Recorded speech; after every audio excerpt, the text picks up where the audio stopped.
Hora de falar do Flamengo, que joga contra o Bahia amanhã. O jogo vai ser em Salvador, direto do Ninho do Urubu. Kiko Menezes tem as informações. Estamos falando do líder, Kiko Menezes. Boa tarde, Alex Escobar, meu querido. Boa tarde a todos. Olha, o Cruzeiro é uma das equipes mais fortes que era no Maracanã, com frustração. E mais, vê o Palmeiras, segundo colocado na tabela, se aproximando perigosamente. Agora são apenas 3 pontos de diferença para o líder. E lembrando que o Palmeiras tem um jogo a menos ainda que o Flamengo no Campeonato Brasileiro. Hoje de manhã teve treino aqui no CT Ninho do Urubu. O único treino antes da partida de amanhã contra o Bahia na Fonte Nova, jogo fora de casa, 6h30 da tarde. Mais um compromisso dificílimo para o Flamengo. Bahia é o 6º colocado do Brasileirão. E daqui a pouquinho o time parte do Ninho do Urubu em direção a Salvador. Local da partida, Alex. Pois é, tem desfalques para o jogo, né, Kiko? Léo Pereira e Alexandro estão fora. Os 2 jogadores receberam o 3º cartão amarelo na partida contra o Cruzeiro e precisam cumprir suspensão automática. Devem ser substituídos pelo Danilo e pelo Ayrton Lucas. E mais, por conta do pouco espaço entre as 2 partidas do Cruzeiro e do Bahia, o técnico Felipe Luiz deve poupar alguns titulares por questões físicas, Alex, dando oportunidade principalmente a jogadores que atuam do meio campo para frente, que vêm da reserva. E aí é uma oportunidade para jogadores como De La Cruz, Carrascal, Luiz Araújo, Cebolinha ganharem mais minutagem no time titular. Jogadores, Alex, que quando vêm do banco de reservas, por muitas vezes fazem a diferença no time do Flamengo. Kiko Menezes, competente todas as vezes. Um abraço pra você, querido Kiko. Eu quero saber depois a opinião de Vene Casagrande e também de Lucas Pedrosa. O Flavinic estava lá e vai contar pra gente como foi esse jogo. Rodolfo. Mais de 72 mil pessoas proporcionaram recorde de público em um jogo entre clubes no Maracanã desde 2014. Gabigol deu um abraço no Felipe Luiz no reencontro com os rubro-negros no estádio e foi para o banco. Os fotógrafos também registravam a presença do Pedro entre os reservas. No duelo entre postulantes ao título, o Flamengo começou pressionando. Arrascaeta quase completou o passe de cabeça do Samuel Lino. O jogo era disputado, mas com poucas chances de gol. Arrascaeta teve outra e cabeceou para fora. Até que o Cruzeiro criou 3 oportunidades seguidas. Rossi defendeu o chute do Caio Jorge e no rebote o do Christian. Caio Jorge finalizou de novo em cima do Alexandro. Mas é um jogo que você não pode perder porque o adversário não pode, como eu disse, é o famoso jogo de 6 pontos, então não pode deixar o adversário encostar e até ganhar um momento, vamos dizer assim, dentro do campeonato com uma vitória. No início do segundo tempo, Samuel Lino obrigou o Cássio a salvar o Cruzeiro nessa cabeçada. O time mineiro foi pro ataque, Matheus Pereira arriscou e o Rossi defendeu.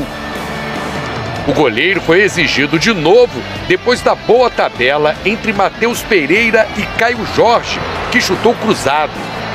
O jogo ficou mais aberto e emocionante.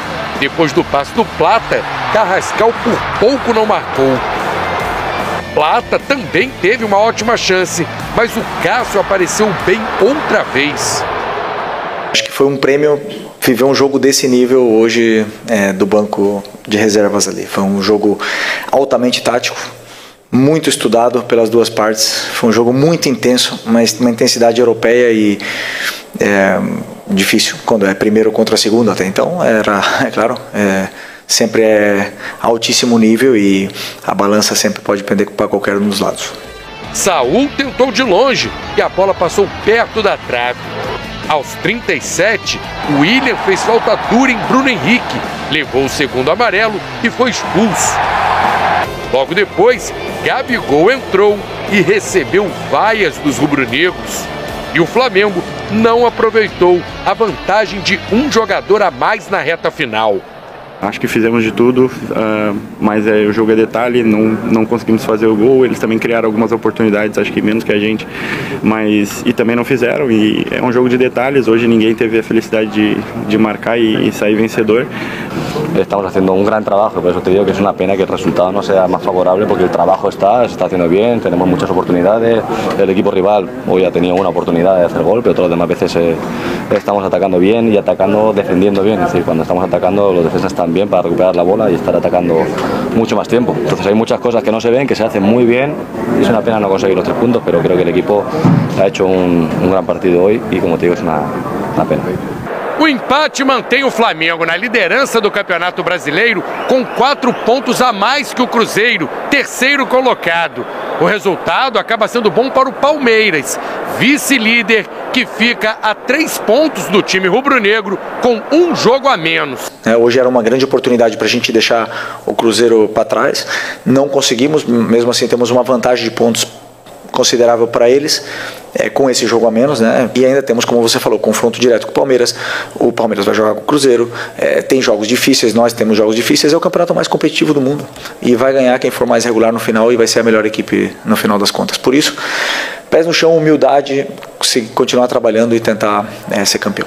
Quem esperava gols ou lei do ex, viu os goleiros roubarem a cena no Maracanã.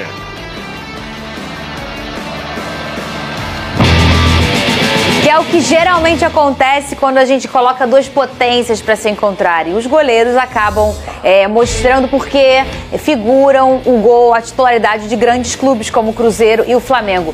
Vene Casagrande, quero ver se ele tá com as canjicas de fora, meias canjicas de fora ou nenhuma canjica de fora. Se está com as canjicas de fora, sorrindo, Vene Casagrande, sextou, né, Vene? Sextou após ver uma partidaça de um campeonato brasileiro, um jogo de altíssimo nível. De verdade, quem me acompanha aqui iria saber que as minhas canjicas iam estar de fora. Porque não tem como reclamar de um jogo como esse. A gente pôde ver 2 grandes equipes fazendo um jogo de altíssimo nível. E é assim, com todo respeito, Fernandinha, o rubro-negro que está dizendo que foi frustrante não conhece o adversário, não estudou o Cruzeiro, não sabe como o Cruzeiro joga. Antes de falar do Flamengo, a gente precisa analisar que do outro lado tem um adversário. Estamos falando de um dos melhores times do Campeonato Brasileiro, é uma equipe extremamente difícil de você jogar contra. E a gente pôde ver ontem como é difícil jogar contra. E o Flamengo não fez um jogo ruim, o Cruzeiro não fez um jogo ruim, muito pelo contrário, a gente viu a exibição de 2 grandes equipes. Plano de jogo, como a gente gosta de dizer aqui, do Felipe Luiz sendo muito bem montado, o Leonardo Jardim também montando muito bem a equipe dele, então não tem como reclamar. Assim, todo mundo tem a sua opinião, eu vou aceitar, eu vou respeitar a opinião de todo mundo, mas a minha opinião eu não acho que não foi nem um pouco frustrante. Frustrante para quem não viu o gol, mas tudo bem, só faltou isso de fato nessa partida, que foi uma grande partida dentro do Maracanã, com recorde de público. Então assim, Fernandinha, te respondendo, eu estou extremamente feliz pelo que eu vi, como torcedor e como jornalista, porque a gente pôde ver, acompanhar uma das melhores partidas desse Campeonato Brasileiro. Então, levando em consideração o resultado, talvez o resultado tenha sido pior para o Cruzeiro, no ponto de vista da tabela, brigando por título. Agora, no plano de jogo, talvez o Leonardo Jardim tenha se saído melhor que o próprio Felipe Luiz. A gente pode debater aqui algumas decisões do Felipe Luiz, a escalação não foi errada, eu vi muita gente criticando a escalação, deixando Pedro e até mesmo ele colocou o Bruno... Plata no ataque. Ele botou o Plata no ataque e botou o Carrascal no time titular, na vaga do Pedro, até mesmo do Bruno Henrique. O plano de jogo deu certo, mas em determinado momento não estava dando mais certo. E aí eu acho que o Felipe Luiz demorou a fazer alterações na equipe. E quando fez as alterações, eu acho que ele errou. Porque ele botou o Bruno Henrique não centralizado, botou como ponta, poderia ter botado o Luiz Araújo e demorou a colocar o Pedro. O Pedro foi entrar nos minutos finais, se eu não me engano, 35 minutos do segundo tempo. Então, assim, acho que o Felipe Luiz ele poderia ter feito alterações mais rápido e alterações diferentes. Mas ele entende muito mais de futebol do que eu. E é muito fácil eu analisar agora pós-partida. Mas, de maneira geral, foi uma partidaça que a gente pôde ver no Maracanã. Para mim, o melhor... Fala, nação rubro-negra, somos do canal Fla do Povo e hoje trago para vocês uma notícia que está movimentando os bastidores do Flamengo. O Mengão segue atento no mercado da bola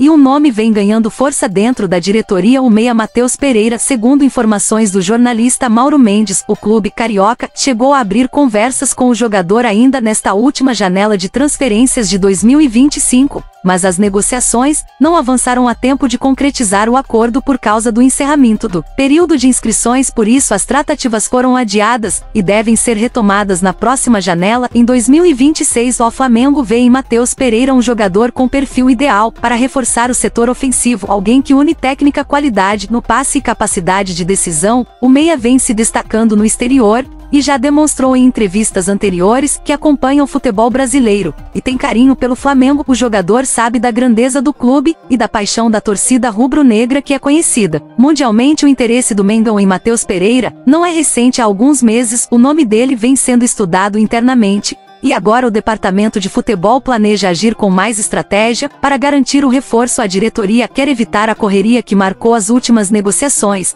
e por isso vai preparar uma proposta detalhada com todos os ajustes necessários. O objetivo é chegar a 2026 com tudo pronto para oficializar a contratação antes mesmo da abertura do mercado. Além da qualidade técnica, Matheus Pereira é visto como um atleta que pode agregar experiência e liderança ao elenco rubro-negro. Ele é versátil, pode atuar centralizado como armador ou aberto pelas pontas, e isso dá ao técnico mais opções táticas para montar o time da melhor forma possível. Fontes ligadas ao jogador revelam que ele ficou animado com o contato inicial com o Flamengo e demonstrou grande interesse em defender o clube. Em breve, a possibilidade de jogar no Maracanã lotado e disputar títulos importantes, como a Libertadores e o Brasileirão, empolga o meia, que enxerga o Flamengo como um dos maiores desafios e oportunidades da sua carreira. O clube, por sua vez, acredita que Matheus Pereira seria um investimento certeiro com retorno técnico e comercial, já que é um nome conhecido e admirado por torcedores em todo o país. A expectativa é que nos primeiros meses de 2026 as conversas sejam retomadas e evoluam rapidamente. O que você acha, torcedor?